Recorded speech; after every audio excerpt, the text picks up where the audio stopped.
Hey guys, so I know we've spent a lot of time dividing decimals by whole numbers, but today I'm going to show you how to divide decimals by other decimals. Now, if it's written like that, or like this, remember to keep the one with the least amount of digits in your divisor. The divisor is the number on the outside. Keep the one with the most digits in your dividend. Dividend kind of sounds like dividend, so it helps you to remember that that needs to be on the inside. Now, when you divide decimal numbers by whole numbers, you're able to just stick that decimal at the top. But that's not how it works when you divide decimals by other decimals.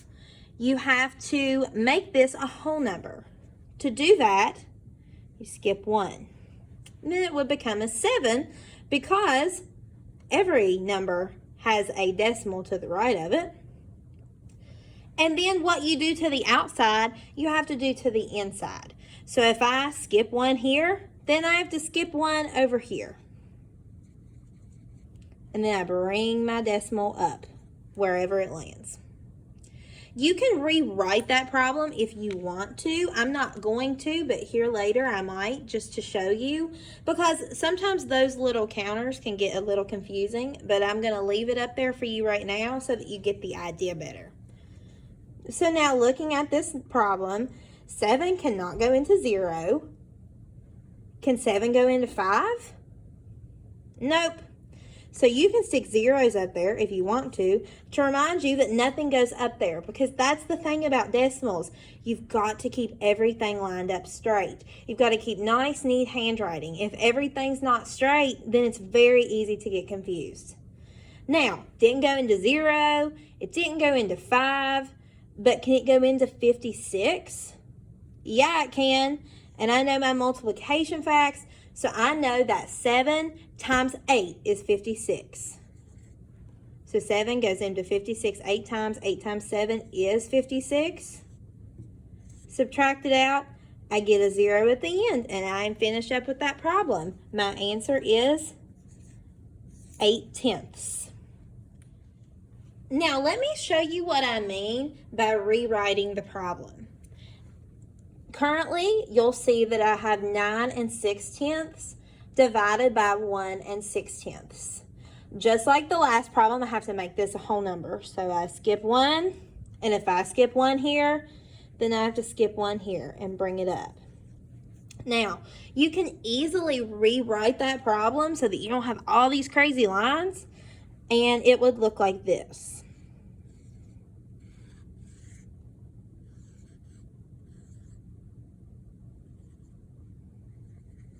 It's all about personal preference here, whatever you want to do. I just wanted to show you. And now we have to divide 96 by 16 because that's essentially the problem that we're looking at now when we get rid of the decimals. And so you need to kind of guesstimate is what I call it, because there's no multiplication facts for 16s. So we need to try and figure out just how many times can 16 go into 96.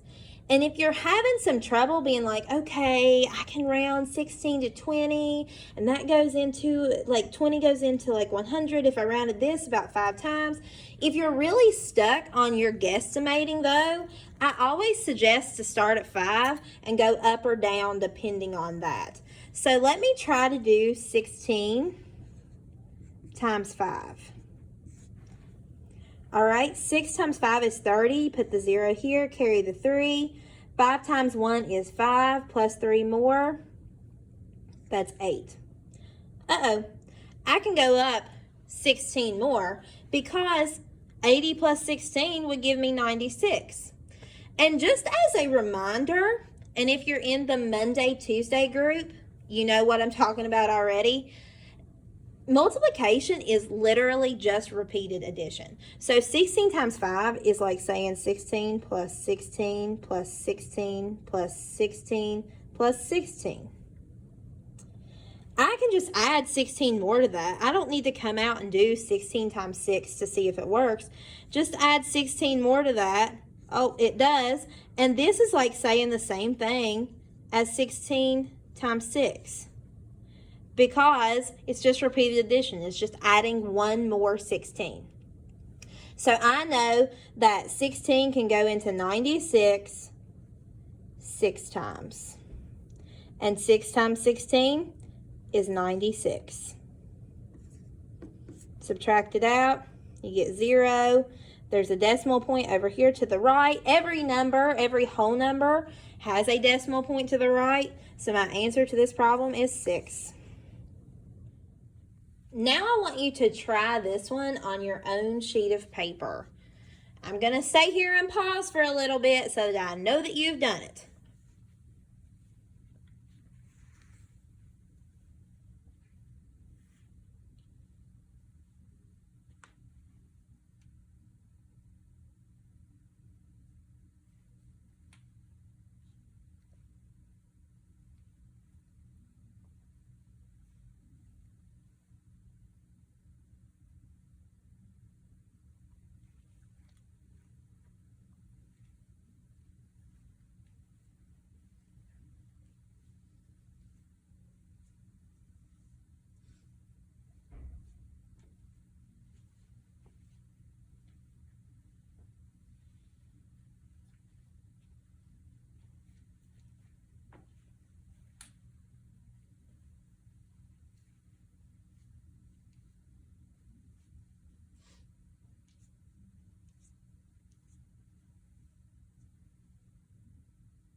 All right, if you're still working, pause this video and give yourself enough time to finish up the problem and then restart it, and I'll be here ready to rock out with math with you.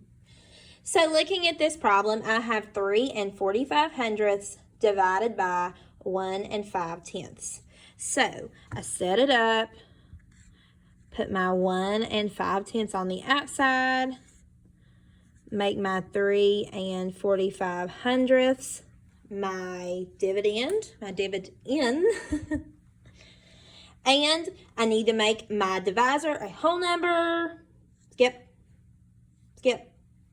And that puts this up here. Since I'm using a dry erase marker, I'm just going to go ahead and erase this. You can rewrite it if you want to, or you can leave it. Personal preference, just like I told you.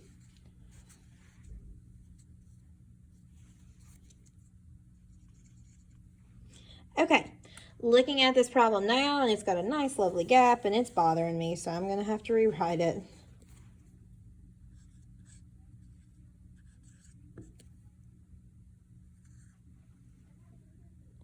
All right, looking at this problem, can 15 go into 3? Nope. But can 15 go into 34? Absolutely. Put your dashes up there to remind you that you need to have 2 digits up at the top. 15 goes into 34 2 times. 2 times 15 is 30. 34 minus 30 is 4. Then you just bring down that 5. 15 goes into 45. Okay, let's think about this. I know that 15 plus 15 is 30. 30 plus 15 more is 45, but you can come out and check just to be safe. 15 times 3, or 5 times 3 is 15. Put the 5, carry the 1. 3 times 1 is 3, plus 1 more is 45. Awesome. I know that 15 goes into 45 3 times. 3 times 15 is 45. 45 minus 45 is 0, so I am finished, and my answer is 2 3/10. All right, in this problem, you will see 1 56/100 divided by 26/100. I want you to work this problem out I'm not going to say anything for the next minute, minute and a half to give you time. So go ahead and try this problem on your own piece of paper.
All right, if you're still working, go ahead and pause this video so that you give yourself enough time to finish this.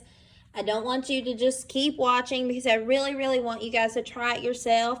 Look at your own work. Check to see if you've made any mistakes. Compare it to mine. All right, like I said, this problem, we have 1 56/100 divided by 26/100. So it takes 1, 2 hops to get out. And we do 1, 2 hops here. So if you want to rewrite that, you can. You don't have to. I'm just going to kind of flip this around here. Because it bothers me when I see those for some reason, but it's all about personal preference. So we've got 26 out here now, and then it's basically 156 divided by 26. Now, 26, oh, forgot my decimal. 26 can't go into 1. 26 can't go into 15. But 26 can go into 156. Put the dash. And now it's all about guesstimating. If you really don't know, start with 5. That's what I'm going to do. So 26 times 5. Put the 0, carry the 3. 5 times 2 is 10 plus 3, 130. I can get closer to 156 than 130. So let's bump it up 1 and let's do 26 times 6. Because that's what you're doing, guys. You're literally just trying to see what number I can multiply 26 by to get me the closest to 156. 6 times 6 is 36. Put the 6, carry the 3. 6 times 2 is 12. Plus 3 is 15. That's 156. That tells me that 26 goes into 156 6 times. 0's out. So there's a decimal to the right. So that means my number is just a 6. Awesome. All right. Now that you guys are dividing decimal wizards, I want you to try some problems for yourself. And this is your only assignment today. Go to page 327 in your math book. Complete problems 1 through 9. You can check your work in the next step. Have an awesome day.